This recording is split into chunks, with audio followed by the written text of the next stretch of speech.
Good morning, good evening, good afternoon, जो भी जब लेक्चर देख रहा है उसके according. This is Ankita Arora back with the second part for non resident taxation marathon. I hope you have watched the first part of it and it would have benefited you. and अगर benefit मिला है तो बिल्कुल अभी second में भी हमें इतना ही अच्छे से फोकस रह के पढ़ना ही होगा. हमने कहाँ तक कर लिया था? वहां पे हमने कर लिया था कि सोर्स रूल है, सोर्स रूल एप्लीकेबल होता है for the taxation of what, royalty, for the taxation of technical fees and for the taxation. यहाँ पे क्या होता है, तीन चीजें हैं, दैट इज क्लॉज नंबर 5, 6, 7 जिनके लिए सोर्स रूल एप्लीकेबल किया है. And according to the source rule, जहाँ सोर्स होता है, where the source of income जहाँ से जनरेट होता है वहाँ पे टैक्सेबिलिटी आ जाती है. सिमिलरली यहीं पे अब क्या आता है हमारे लिए आता है सेक्शन नंबर 115A. मैम ये सेक्शन नंबर 115A क्यों है? ये सेक्शन नंबर 115 है for the tax on royalty and technical service fees. It is for tax of royalty, royalty के टैक्सेशन के लिए है and as well as technical service की फीस के टैक्सेशन के लिए आता है आपका सेक्शन 115A. सेक्शन 115A बोलो, section 115A it is for technical service as well as royalty का टैक्सेशन. कितने परसेंट पे टैक्सेबल होगा हम देखते हैं. This is for non resident या फॉरेन कंपनी को रिसीव होता है क्या? नॉन रेसिडेंट या फिर फॉरेन कंपनी को टेक्निकल सर्विसेज रिसीव हो रही हैं, सॉरी टेक्निकल सर्विस की फीस रिसीव हो रही है, या फिर क्या रिसीव हो रहा है, रॉयल्टी रिसीव हो रही है. दैट मीन्स नॉन रेसिडेंट जो है, non resident is earning what, income. Non resident income earn करते हैं where total income of the foreign company, और non resident total income of foreign company. Total income foreign company या non resident की है, उसमें क्या इंक्लूड होता है? उसमें इंक्लूड होता है रॉयल्टी, उसमें इंक्लूड होता है टेक्निकल सर्विस, जिसमें इसकी फीसेस इंक्लूड होती है. ठीक है, जिसमें इसकी फीस इंक्लूड होती है. Other than the income that's referred in 44DA. 44DA क्या, ये भी रॉयल्टी वगैरह के लिए ही है. हम अभी इसके बाद ही इसे समझेंगे और 115A के साथ कंपेयर करेंगे. एक non resident foreign company, non resident foreign company को इसकी टोटल इनकम में या तो इंडिया से मिलने वाली रॉयल्टी या फिर टेक्निकल फीस है, और ये 44DA की नहीं है.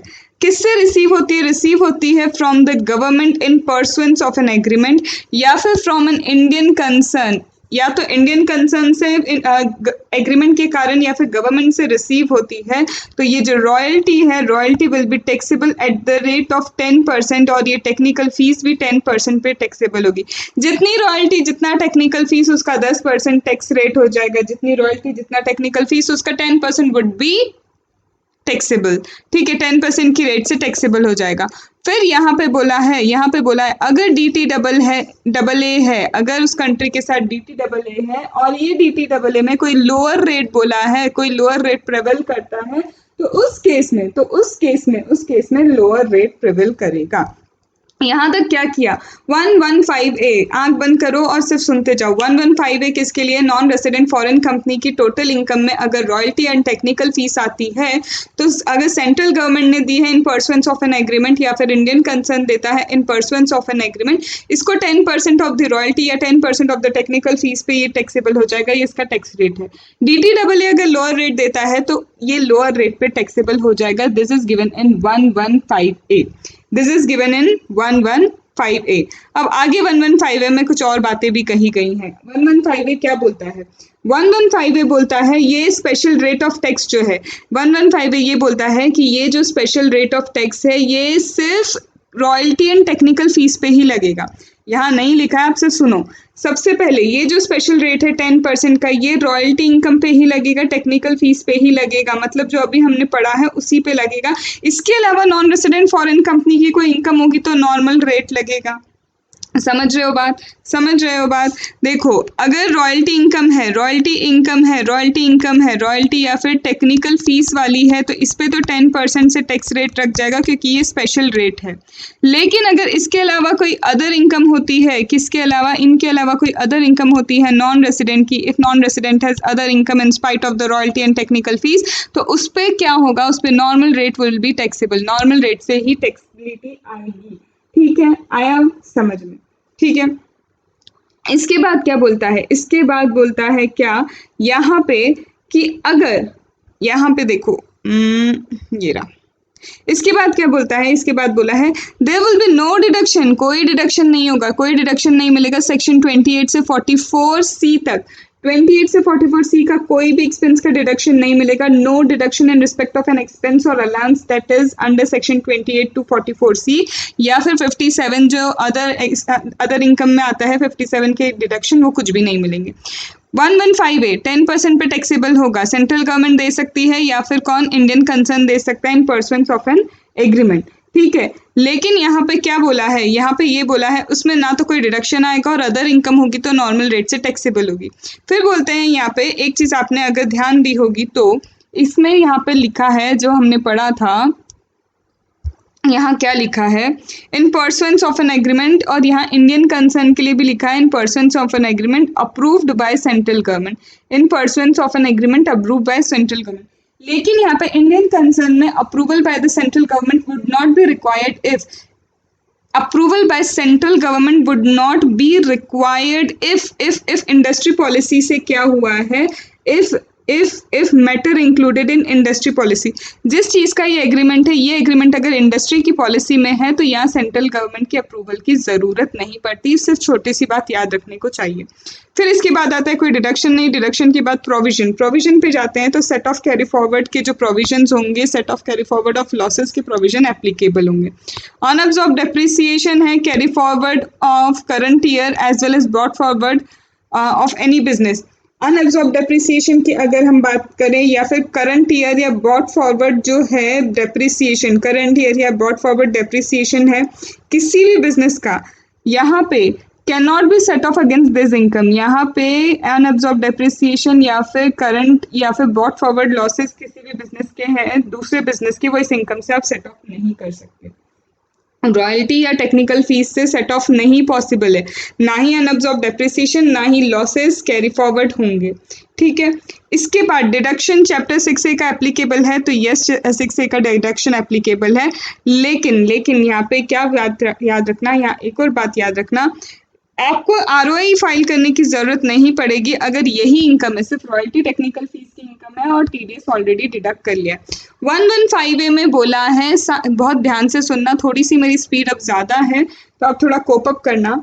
115A कहता है 10% से टैक्सेबिलिटी आएगी रॉयल्टी एंड टेक्निकल फीस की। ये 10% जो रॉयल्टी या टेक्निकल फीस का है किसे मिला है, नॉन रेसिडेंट या फॉरेन कंपनी को। कहाँ से मिल रहा है, या तो Indian concern in pursuance of an agreement that is approved by central government, पर ये approval of central government required नहीं है अगर इंडस्ट्रियल पॉलिसी से रिलेटेड मैटर है, या फिर गवर्नमेंट देती है इन परसुएंस ऑफ एन एग्रीमेंट। यहाँ पे इतनी बात याद रखना कि कोई डिडक्शन अलाउड नहीं है ऑफ एक्सपेंडिचर और अलायंस 28 से 44C का, ठीक है। इसके बाद ये याद रखना सेट ऑफ कैरी फॉरवर्ड के प्रोविजंस एप्लीकेबल हो जाएंगे, लेकिन अनअब्सॉर्ब डेप्रिसिएशन या करंट या ब्रॉट फॉरवर्ड डेप्रिसिएशन लॉसेस को आप किसी भी बिजनेस का इस इनकम से आप सेट ऑफ नहीं कर सकते, मतलब लॉयल्टी टेक्निकल फीस से कोई सेट ऑफ आप यहाँ पे नहीं कर पाओगे, ठीक है। अनअब्सॉर्ब डेप्रिसिएशन, करंट ईयर का depreciation and brought forward depreciation का आप सेट ऑफ नहीं कर पाएंगे। फिर इसके बाद यहाँ पे आगे क्या आता है, इसके बाद यहाँ पे बोला है कि डिडक्शन जो है चैप्टर 6A का एप्लीकेबल हो जाएगा, लेकिन आप रिटर्न ऑफ इनकम की बात करें तो कोई ज़रूरत नहीं है रिटर्न ऑफ इनकम फाइल करने की अगर सिर्फ रॉयल्टी टेक्निकल फीस की इनकम है आपके पास और टीडीएस ऑलरेडी डिडक्ट हो चुका है। टीडीएस ऑलरेडी क्या हो चुका है, डिडक्ट हो चुका है। एक चीज़ याद रखना है, यहाँ शायद मैंने current year as well as brought forward losses बोल दिया, ये लॉस नहीं, सिर्फ डेप्रिसिएशन के रिस्पेक्ट में ये पूरा चल रहा है। ये वाला पॉइंट सिर्फ डेप्रिसिएशन के रिस्पेक्ट में कि depreciation can not be set off against the income, इस इनकम के अगेंस्ट आप डेप्रिसिएशन सेट ऑफ नहीं कर सकते, चाहे वो करंट ईयर का हो, ब्रॉड फॉरवर्ड हो, अनअब्सॉर्ब्ड हो, ठीक है। This is 115A. This is 115A. Now moving towards 44DA. Now moving towards what? Now moving towards the 44DA. अब 44DA की अगर हम बात करते हैं तो there is an special provision. 44DA क्या है? Special provision for computing the income by way of royalty. Special provision है यहाँ पे क्या कंप्यूट करने के लिए, income by way of royalty in case of non resident and foreign company. Non resident foreign company के केस में royalty income के लिए ये है कि रॉयल्टी इनकम कैसे आप कंप्यूट करते हैं। तो यहाँ पे देखो 44DA क्या कहता है, provisions that relate to royalty, technical fees वगैरह की जो सर्विस है, अगर नॉन रेसिडेंट सर्विस फीस अगर नॉन रेसिडेंट या फॉरेन कंपनी को मिलती है तो क्या। तो यहाँ पे बोला है दिस इनकम, चाहे वो रॉयल्टी हो चाहे वो टेक्निकल फीस हो, अगर ये इनकम रिसीव कर रहा है गवर्नमेंट या इंडियन कंसर्न से इन परसुएंस ऑफ एन एग्रीमेंट, कौन रिसीव कर रहा है, नॉन रेसिडेंट या फॉरेन कंपनी। नॉन रेसिडेंट या फॉरेन कंपनी गवर्नमेंट या इंडियन कंसर्न से रॉयल्टी सर्विस, रॉयल्टी की फीस या फिर टेक्निकल फीस वगैरह रिसीव कर रही है, ठीक है। दे आर रिसीविंग, और ये non resident foreign company carries business in India, इनका बिजनेस इंडिया में है through a permanent establish in India, through a permanent establishment in India, या फिर प्रोफेशनल सर्विस या फिर प्रोफेशनल सर्विसेज देते हैं from fixed place of profession in India. बात सुनना, इनकम कैसे हो रही है, income in the form of royalty या टेक्निकल फीस। इनकम किसको हो रही है, नॉन रेसिडेंट को या फिर वेट, इनकम किसको हो रही है, नॉन रेसिडेंट फॉरेन कंपनी को। Income receive by the non resident foreign company by way of royalty fees for technical service. किससे मिल रही है ये इनकम, गवर्नमेंट या फिर इंडियन कंसर्न से इनकम मिल रही है, ठीक है। Now this non resident foreign company carries on business in India, इनका बिजनेस इंडिया में है एंड इंडिया में business through permanent establishment they are conducting. या फिर अगर प्रोफेशनल सर्विस देते हैं तो they are giving professional service from fix place of profession in India, from fix place of profession in India, ठीक है। या फिर क्या है, या फिर एनी राइट इनके पास क्या है, they have a right property और contract in respect of which royalty और फीस आर पेड, और दे हैव अ राइट, कोई राइट वगैरह है, कोई प्रॉपर्टी है, कोई कॉन्ट्रैक्ट है इनका जिसके रिस्पेक्ट में उनको क्या है, क्या पे करना होता है, रॉयल्टी वगैरह पे करनी होती है, टेक्निकल सर्विस पे करना होती है, ठीक है। और ये जो राइट है, प्रॉपर्टी या कॉन्ट्रैक्ट है, it is related to PE और fixed profession, fix place of profession या फिर क्या है, परमानेंट स्टेब्लिशमेंट से इफेक्टिवली कनेक्टेड है। इसको अगर मैं बहुत इजी लैंग्वेज में बोलूँ कि एक नॉन रेसिडेंट का या तो इंडिया में बिजनेस है या फिर प्रोफेशन है।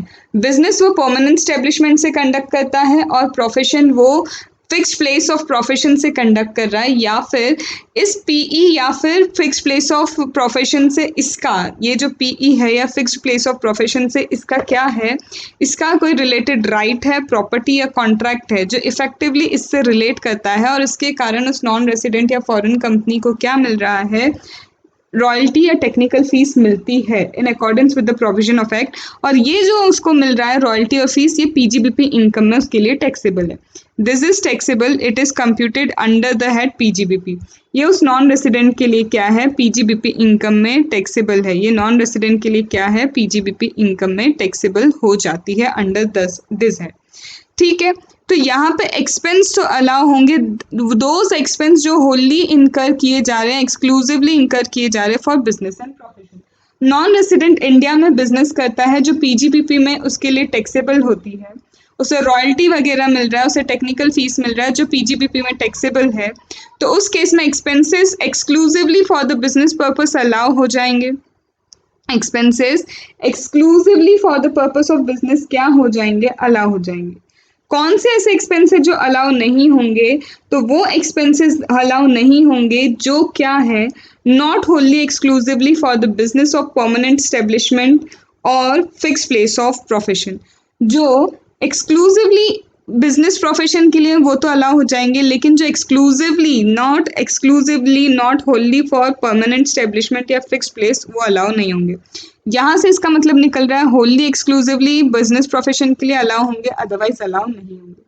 और नहीं होंगे अलाउ अगर ये सिर्फ क्या है, if the amount if amount paid by permanent establishment to a head office or to any other office, अगर हमारा ये परमानेंट एस्टेब्लिशमेंट या फिर fixed place of profession, permanent establishment या फिर फिक्स्ड प्लेस ऑफ प्रोफेशन जो है, परमानेंट एस्टेब्लिशमेंट या फिर फिक्स्ड प्लेस ऑफ प्रोफेशन जो है, हेड ऑफिस या फिर अदर ऑफिस को पे करता है, it is paid by head office या फिर other office, it is paid by what, head office और other office, except reimbursement of any expense. Reimbursement छोड़ो, रीइंबर्समेंट की बात नहीं कर रहे। अगर हेड ऑफिस या फिर अदर ऑफिस को कोई एक्सपेंसेस दिए जाते हैं, कुछ काम करवाएं, उन्हें एक्सपेंस दिए जाते हैं, तो वो एक्सपेंस का डिडक्शन नहीं मिलेगा। जो exclusively for the business purpose नहीं हुए उनका डिडक्शन नहीं मिलेगा। तो सीधी सी बात है, रॉयल्टी टेक्निकल फीस की income non resident foreign company को होती है।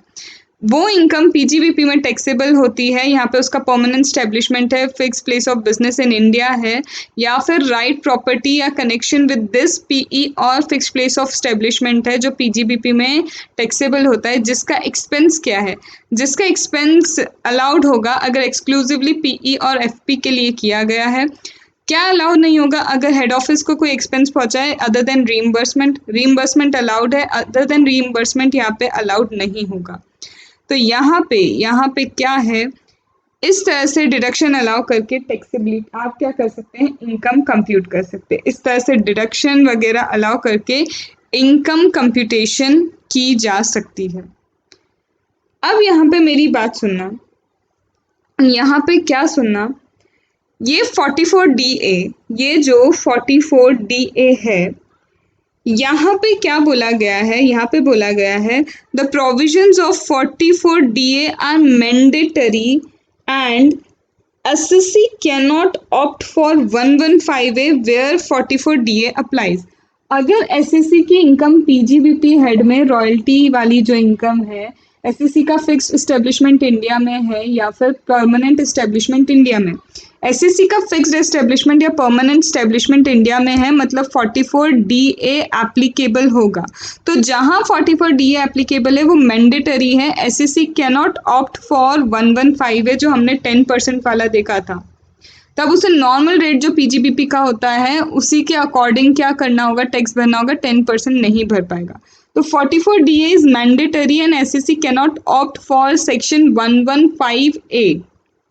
ठीक है, इसका मतलब अगर वो फॉरेन कंपनी है तो उसे 40% से टैक्स देना होगा, सरचार्ज 2%, 5% जैसा भी है, and 4% of health and education cess लगेगा, मतलब नॉर्मल रेट लगेंगे, और नॉन रेसिडेंट है तो नॉर्मल रेट से टैक्सेबल होगा। यहाँ उसे बुक्स ऑफ अकाउंट मेंटेन करनी होगी, डॉक्यूमेंट्स 44A के AA के अकॉर्डिंग मेंटेन करने होंगे, उन्हें ऑडिट कराना होगा, CA से and return of income sign verify audit report देनी होगी। इसका मतलब हमने 115A में कहा था रिटर्न ऑफ इनकम देना नहीं पड़ेगा अगर रॉयल्टी की ही इनकम है और या फिर आपकी टेक्निकल सर्विस इनकम है और टीडीएस डिडक्ट हुआ। लेकिन यहाँ ऑडिट रिपोर्ट भी जाएगी, रिटर्न भी जाएगा, नॉर्मल रेट से टैक्सेबल भी होगा, बुक्स ऑफ अकाउंट मेंटेन भी होंगे, एक्सपेंसेस मिलेंगे अगर बिजनेस पर्पस के लिए है, हेड ऑफिस को दे रहे हो तो नहीं, लेकिन रिम्बर्समेंट जा रहा है तो वो एक्सपेंसेस भी अलाउ होंगे। जहां 44DA लग रहा है मतलब पीजीबीपी इनकम है, और साथ ही साथ क्या है, ये जो टेक्निकल फीस वगैरह मिल रहा है, ये जो रॉयल्टी मिल रहा है, because you have permanent establishment in India इसलिए मिल रहा है।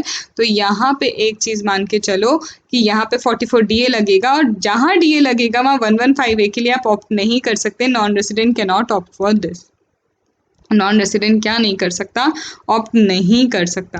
तो that is what all about your royalty technical fees. वो सारी चीजें क्या है रॉयल्टी टेक्निकल फीस से रिलेटेड मैंने आपको वहां पे बता दी।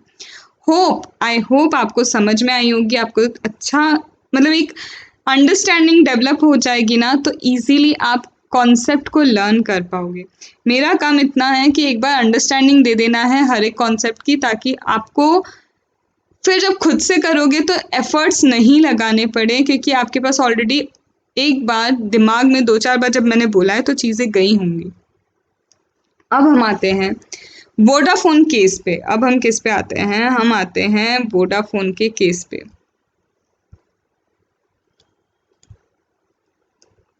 ये जो वोडाफोन का केस है,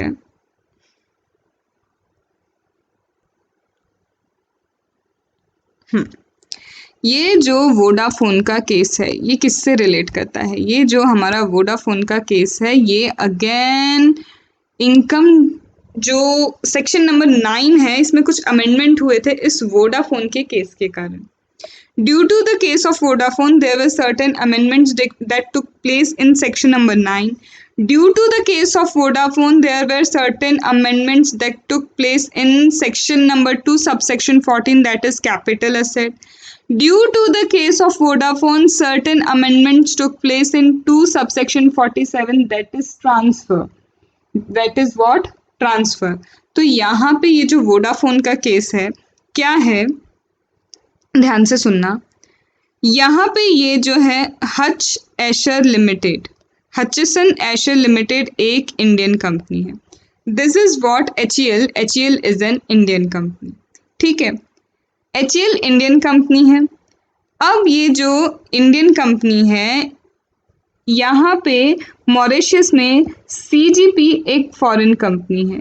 मॉरिशस में क्या है? CGP है, एक फॉरेन कंपनी है जो क्या है, होल्ड करती है कितना? जो होल्ड करती है 51.95% shares in Indian company.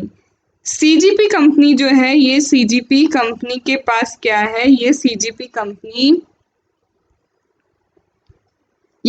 Company Indian company के 51.95% शेयर्स होल्ड करती है। अलॉन्ग विद दैट 15.05 किसी फॉरेन सब्सिडरी के थ्रू भी होल्ड करती है। मतलब डायरेक्टली 51.95% शेयर्स इंडियन कंपनी के हैं और इनडायरेक्टली 15.05% शेयर्स किसके हैं? इनडायरेक्टली इंडियन कंपनी के थ्रू फॉरेन सब्सिडरी ये CGP होल्ड करती है, ठीक है। अब ये जो CGP है, ये खुद क्या है? ये खुद सब्सिडरी है। किसकी सब्सिडी है? एक फॉरेन कंपनी की जो हांगकांग में है। इसकी होल्डिंग कौन है? हांगकांग की फॉरेन कंपनी HTIL, ठीक है। हांगकांग की कंपनी है जो क्या है, इसके 100% शेयर्स होल्ड करती है। 100% होल्डिंग है, मतलब इस होल्डिंग के ये HTIL होल्ड करती है 100% शेयर CGP के। CGP यहाँ पे 51 + 15.05% शेयर्स होल्ड करती है इंडिया के। इनडायरेक्टली कहीं ना कहीं इस HEL के पूरे शेयर्स किसके पास हैं? कहीं ना कहीं ये 51.95 + 15.05 शेयर्स इसके पास हैं, क्योंकि 100% की होल्डिंग रखती है ये यहाँ पे मॉरिशस कंपनी में। अब इस होल्डिंग कंपनी ने क्या किया? ये होल्डिंग कंपनी ने क्या किया? ध्यान से सुनना। ये होल्डिंग कंपनी ने एक ट्रांजैक्शन किया और ये जो CGP है, CGP को क्या कर लिया? ट्रांसफर कर दिया किसको? नीदरलैंड की एक कंपनी जो है वोडाफोन इंटरनेशनल। नीदरलैंड की कंपनी को दे दिया CGP को, जो है वोडाफोन इंटरनेशनल, जिसके कारण इंडिया में क्या हो गया? एशर की जगह क्या आ गई? Vodafone international. हज की जगह क्या आ जाता है? वोडाफोन इंटरनेशनल यहाँ पे आ जाता है। समझो मेरी बात। इसने क्या किया? परचेस किया 100% शेयर CGP का फ्रॉम HTIL। CGP में इंडिया के शेयर्स थे। होल्डिंग कंपनी ने वोडाफोन को CGP बेचा। CGP के पास इंडिया के शेयर्स थे, तो कहीं ना कहीं इंडिया के शेयर्स भी तो ट्रांसफर हो गए इस वोडाफोन को, राइट? इतनी बात समझ में आई। अब ये जो ट्रांजैक्शन हुआ, इस ट्रांजैक्शन से 2 इश्यूज अराइज होते हैं। ये जो ट्रांजैक्शन है, इस ट्रांजैक्शन से कितने इशू अराइज हुए? 2 इशू अराइज हुए। सबसे पहला, whether HTIL earn income liable to capital gain tax। ये जो HTIL है, HTIL ने कहीं ना कहीं इंडिया के शेयर्स ट्रांसफर किए हैं। तो यहाँ जो होल्डिंग थी, इंडियन शेयर्स की होल्डिंग थी, तो यहाँ पे क्या इसे कैपिटल गेन टैक्स अराइज हुआ है HTIL को? क्योंकि ट्रांसफर तो कहीं ना कहीं इंडियन के शेयर्स हुए हैं। तो वही कि क्या यहाँ पे ये जो शेयर्स इन्होंने ट्रांसफर किए, ऑल्दो CGP में थे, लेकिन CGP कहीं ना कहीं इंडिया के शेयर्स होल्ड करती थी, तो क्या कैपिटल गेन टैक्स लगेगा? क्यों? क्योंकि देखो, as the income is earn for sales consideration for transfer of business और इकोनॉमिक इंटरेस्ट इन इंडिया, क्योंकि इंडिया का बिजनेस, इंडिया का इकोनॉमिक इंटरेस्ट कहीं ना कहीं उन्होंने ट्रांसफर किया है। शेयर्स आधे से ज़्यादा यहाँ थे, मतलब होल्डिंग इससे ज़्यादा यहाँ पे थी, 50% से ज़्यादा, तो कहीं ना कहीं बिजनेस या फिर इकोनॉमिक इंटरेस्ट इंडिया का ही ट्रांसफर किया है उन्होंने। तो यहाँ पे क्या कैपिटल गेन लगना चाहिए? तो पहला इशू तो ये था। दूसरा, वेदर वोडाफोन, क्या वोडाफोन को TDS डिडक्ट करना चाहिए था? क्या वोडाफोन जो है, वोडाफोन जब HTIL को पेमेंट कर रही थी, तो वोडाफोन को क्या करना चाहिए था? वोडाफोन को TDS डिडक्ट करना चाहिए था। कौन से सेक्शन में? 195 में। अंडर सेक्शन 195 में क्या करना चाहिए था, उसे टीडीएस डिडक्ट करना चाहिए था, क्योंकि इंडियन एसेट के कारण उसे इनकम हुई है, नॉन रेसिडेंट को पेमेंट कर रहे हैं, तो उन्हें कहीं ना कहीं क्या करना चाहिए था अंडर 195, क्योंकि इंडिया में वोडाफोन आ गया, तो अब यहाँ आप रेसिडेंट हो रहे हो तो आपको 195 में क्या है, नॉन रेसिडेंट को पेमेंट करने के लिए टीडीएस काटना चाहिए था। और यहाँ पे फिर हमारे जो एओ हैं, एओ ने वोडाफोन को इस चीज़ के लिए क्या दिया, show cause notice. IT department issued a show cause notice under section 201 that why not they should be treated as SSC in default। उन्होंने कोई टीडीएस काटा नहीं तो वो पूछ रहे बताइए भाई हम आपको एसएससी इन डिफॉल्ट क्यों ना कहें। तो वहाँ पे फिर वोडाफोन ने एक रिट पिटीशन फाइल किया। Vodafone filed a writ petition to the high court, that is Bombay high court को उन्होंने रिट पिटीशन फाइल किया। अब ये बॉम्बे हाई कोर्ट को जो रिट पिटीशन फाइल किया तो यहाँ पे क्या बोला, कहीं ना कहीं बोला, ये डिपार्टमेंट के फेवर में ही गया और क्या बोला, transfer of shares of CGP, ये जो सीजीपी के शेयर्स ट्रांसफर हुए हैं ये कहीं ना कहीं transfer of controlling interest of Indian company है। इंटरेस्ट जो इंडियन कंपनी में 51.95% प्लस 15.05% था, कहीं ना कहीं इंडियन कंपनी का कंट्रोल आपने ट्रांसफर किया है, ऐसा बोला गया, इस हाईकोर्ट ने ऐसा बोला। फिर बोला Vodafone acquired source of income, और वोडाफोन को अब सोर्स ऑफ इनकम इंडिया में मिल चुका है, इसके कारण Vodafone has acquired what, Netherland की कंपनी को इंडिया में सोर्स ऑफ इनकम मिला है।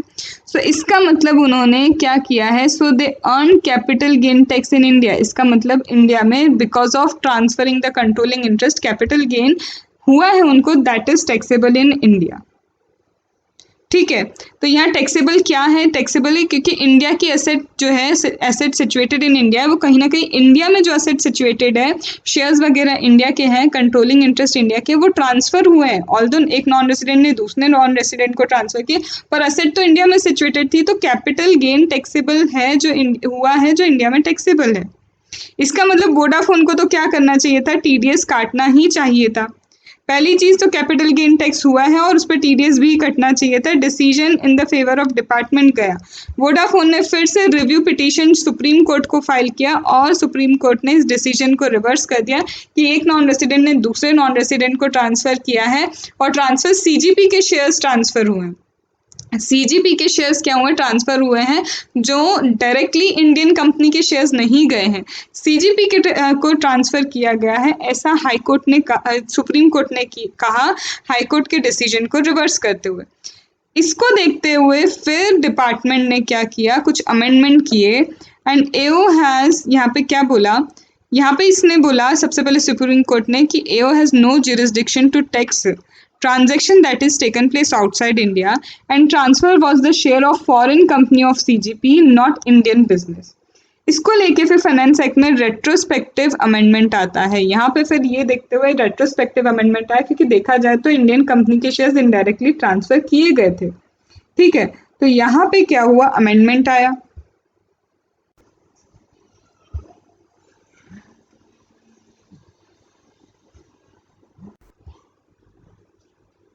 तो यहाँ पे हुए कुछ रेट्रोस्पेक्टिव अमेंडमेंट एंड रेट्रोस्पेक्टिव, ये जो अमेंडमेंट हुए हैं ये कहाँ कहाँ हुए हैं, सबसे पहले मैं बताऊँ ये हुआ है 2 subsection 47 that is definition of transfer, 2 subsection 14 that is capital asset and section number 9 income deemed to accrue arise in India में।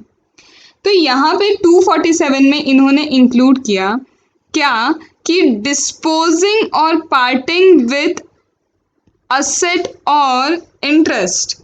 disposing it includes, यहाँ पे 247 मतलब ट्रांसफर includes disposing और parting with the asset और interest और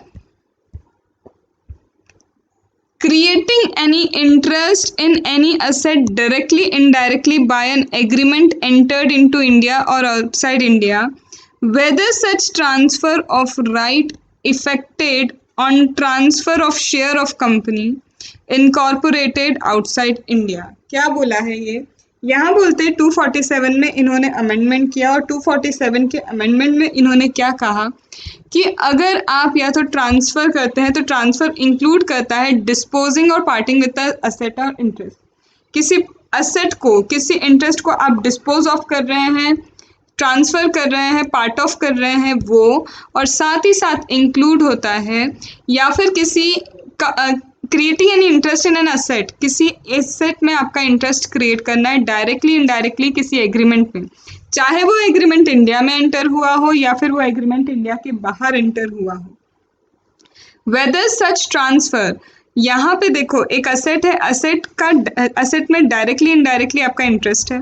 अब ये जो असेट में डायरेक्ट इनडायरेक्ट इंटरेस्ट हुआ है, चाहे वो एग्रीमेंट इंडिया में एंटर हुआ था या इंडिया के बाहर एंटर हुआ था, इससे आप ट्रांसफर करते हैं। अब ये ट्रांसफर जो आपने किया है, whether the transfer of right affected on transfer of share of company, भले ये ट्रांसफर जो हुआ है असेट का जो आपने ट्रांसफर किया, भले शेयर्स ट्रांसफर करने से भी हुआ हो।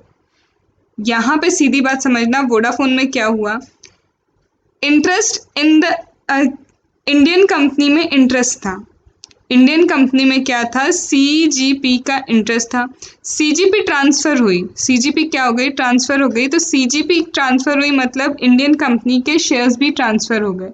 अब भले ही वो कंपनी आउटसाइड इंडिया रजिस्टर्ड थी या इंडिया में रजिस्टर्ड थी, उससे कोई मतलब नहीं है, कहीं ना कहीं इंडियन कंपनी में इंटरेस्ट ट्रांसफर हो चुका है। तो ट्रांसफर की डेफिनेशन इसीलिए अमेंड की कि अगर किसी असेट का इंटरेस्ट ट्रांसफर होता है, वो असेट का इंटरेस्ट इसलिए ट्रांसफर हो रहा है क्योंकि shares of the company transfer हो रहे हैं, चाहे वो कंपनी इंडिया में इनकॉर्पोरेट हुई थी या फिर इंडिया के बाहर इनकॉर्पोरेट हुई थी। असेट जो है, असेट में इंटरेस्ट इसलिए डायरेक्टली इनडायरेक्टली आपका ट्रांसफर हो रहा है क्योंकि shares of the company transfer हो रहे, भले ही फिर अब वो shares of the company transfer हो रहे, वो कंपनी जिसने इंडियन कंपनी के शेयर्स रखे थे वो इंडिया में इनकॉर्पोरेट हुई हो, रजिस्टर्ड हुई हो या आउटसाइड इंडिया है।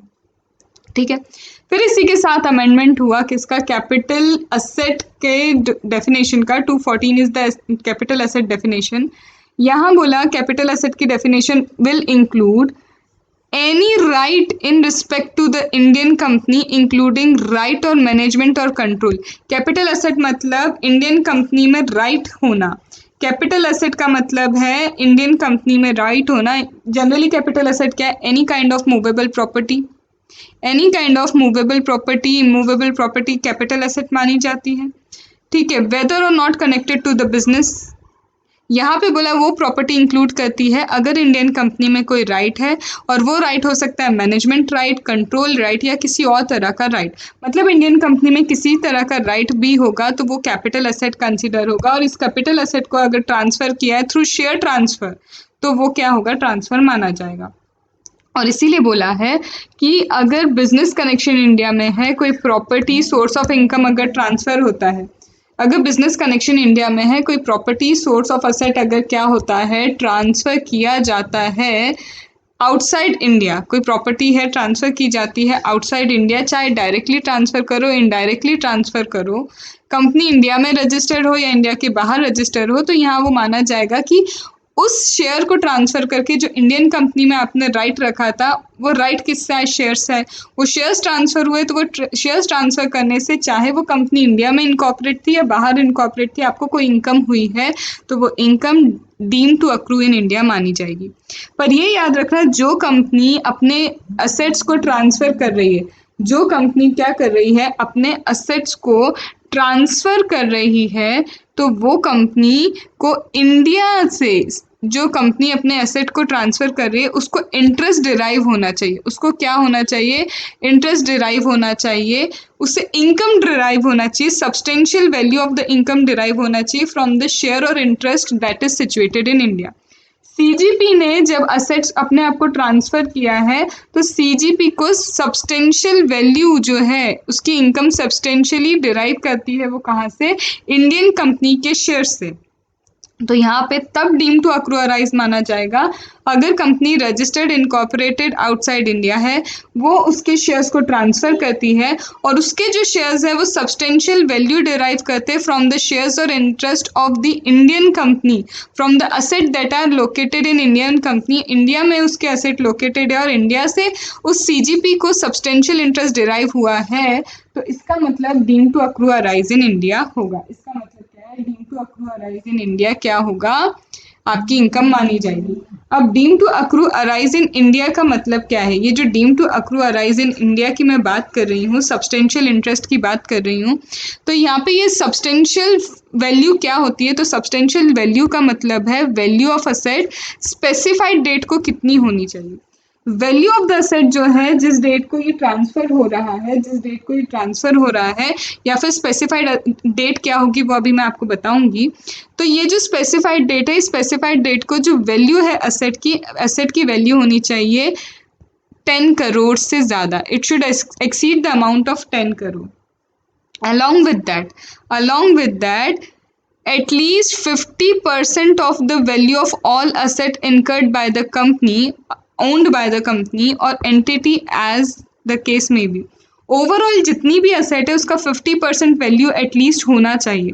सीजीपी के पास ओवरऑल जितनी भी असेट थी उसका 50% या उससे ज़्यादा असेट जो है इंडियन कंपनी के फॉर्म में होनी चाहिए, इंडियन कंपनी के शेयर्स के फॉर्म में। यहाँ देखो, यहाँ पे भी क्या बोला है कि आपके पास ओवरऑल टोटल जितनी एसेट है उसका 50% या उससे ज़्यादा जो वैल्यू है आप इंडियन कंपनी के शेयर से डिराइव कर लो।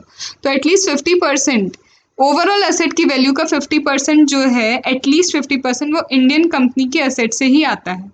ठीक है, और ये कम से कम 10 करोड़ से ज़्यादा होना चाहिए। एक तो 50% से ज़्यादा, अलॉन्ग विद दैट ये जो 50% से ज़्यादा वैल्यू डिराइव हो रही है वो 10 करोड़ इन मटेरियल 10 करोड़ से ज़्यादा होनी चाहिए। अब आप बोलेंगे ये वैल्यू कैसे डिराइव होगी? तो ये वैल्यू डिराइव होगी fair market value specified date को without deduction of liability। fair market value on specified date without the deduction of liability क्या होती है?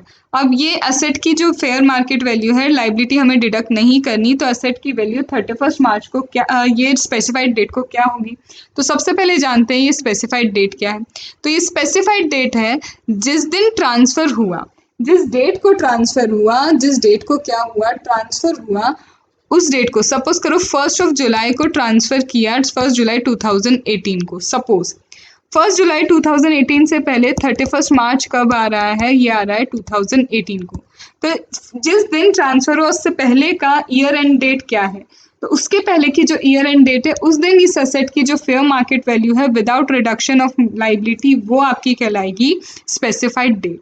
लेकिन ये स्पेसिफाइड डेट ट्रांजैक्शन डेट हो जाएगी। ये जो स्पेसिफाइड डेट है ये ट्रांजैक्शन डेट भी हो सकती है अगर इस दिन जो फेयर मार्केट वैल्यू है और ट्रांजैक्शन की डेट को, मतलब ट्रांसफ़र जब हुआ था उस ट्रांसफ़र की डेट को जो फेयर मार्केट वैल्यू थी, इन दोनों का डिफरेंस जो है, यहाँ पे डिफरेंस 15% से ज़्यादा आ रहा है। मतलब अगर यहाँ 1 crore, suppose 1 crore fair market value थी, तो यहाँ पे 1 करोड़ से ज़्यादा, मतलब 15% ज़्यादा हो चुकी है, 15% से ज़्यादा वैल्यू हो चुकी है। तो उस दिन फिर क्या होगा? स्पेसिफाइड डेट ट्रांजैक्शन डेट, मतलब ट्रांसफ़र की डेट हो जाएगी। तो फेयर मार्केट वैल्यू निकालने के लिए जो ट्रांजैक्शन की डेट है फिर वही ट्रांसफ़र डेट ही आपकी स्पेसिफाइड डेट हो जाएगी। Are you getting the point? यहाँ पे बैंड ऑफ कितना दिया है? 15% दिया है। अगर ऐसा है कि 10 करोड़ की वैल्यू से ज़्यादा, 10 करोड़ से ज़्यादा की वैल्यू है और 50% से ज़्यादा क्या हो रहा है, असेट जो ओन की एटलीस्ट 50% वैल्यू जो है इंडियन असेट से डिराइव हो रही है, तो यहाँ पे ये टैक्सेबल हो जाएगा और ये मान लिया जाएगा income deem to accrue arise in India हुई है। ये मान लिया जाएगा, क्या मान लिया जाएगा? That income has deem to accrue arise in India and tax है उतने ही प्रपोर्शन पे लगेगा। मतलब 75% अगर एसेट इंडिया में थी तो 75% इनकम पे टैक्स लग जाएगा।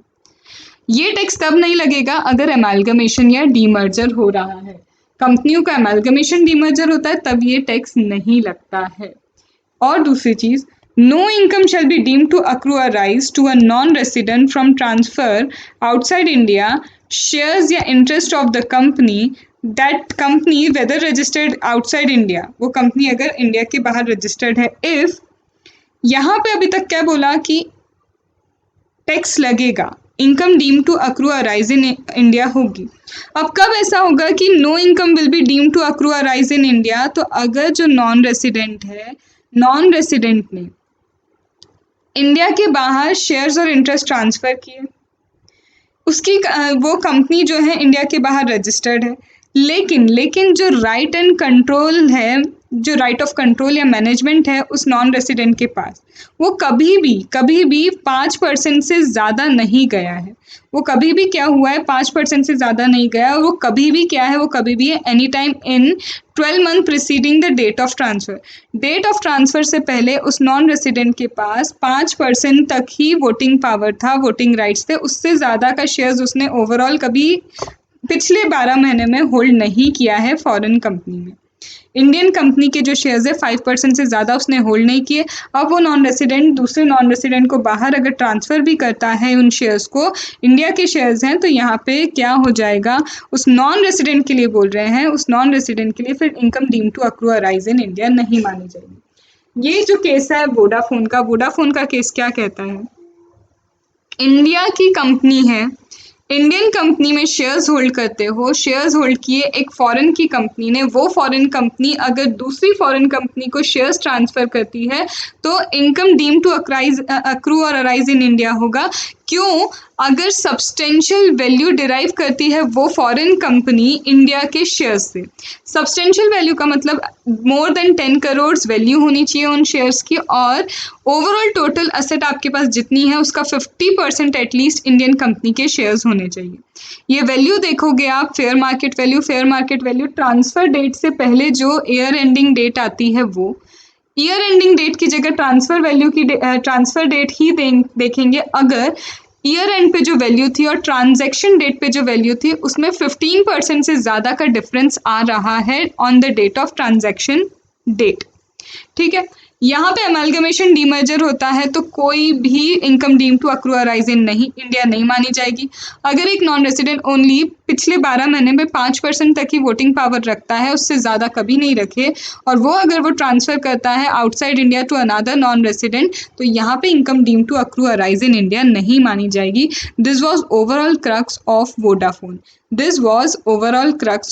वोडाफोन। यहाँ पे हमने खत्म किया किसको, वोडाफोन तक के केस लॉ को। अब हमारा स्टार्ट होगा GDR।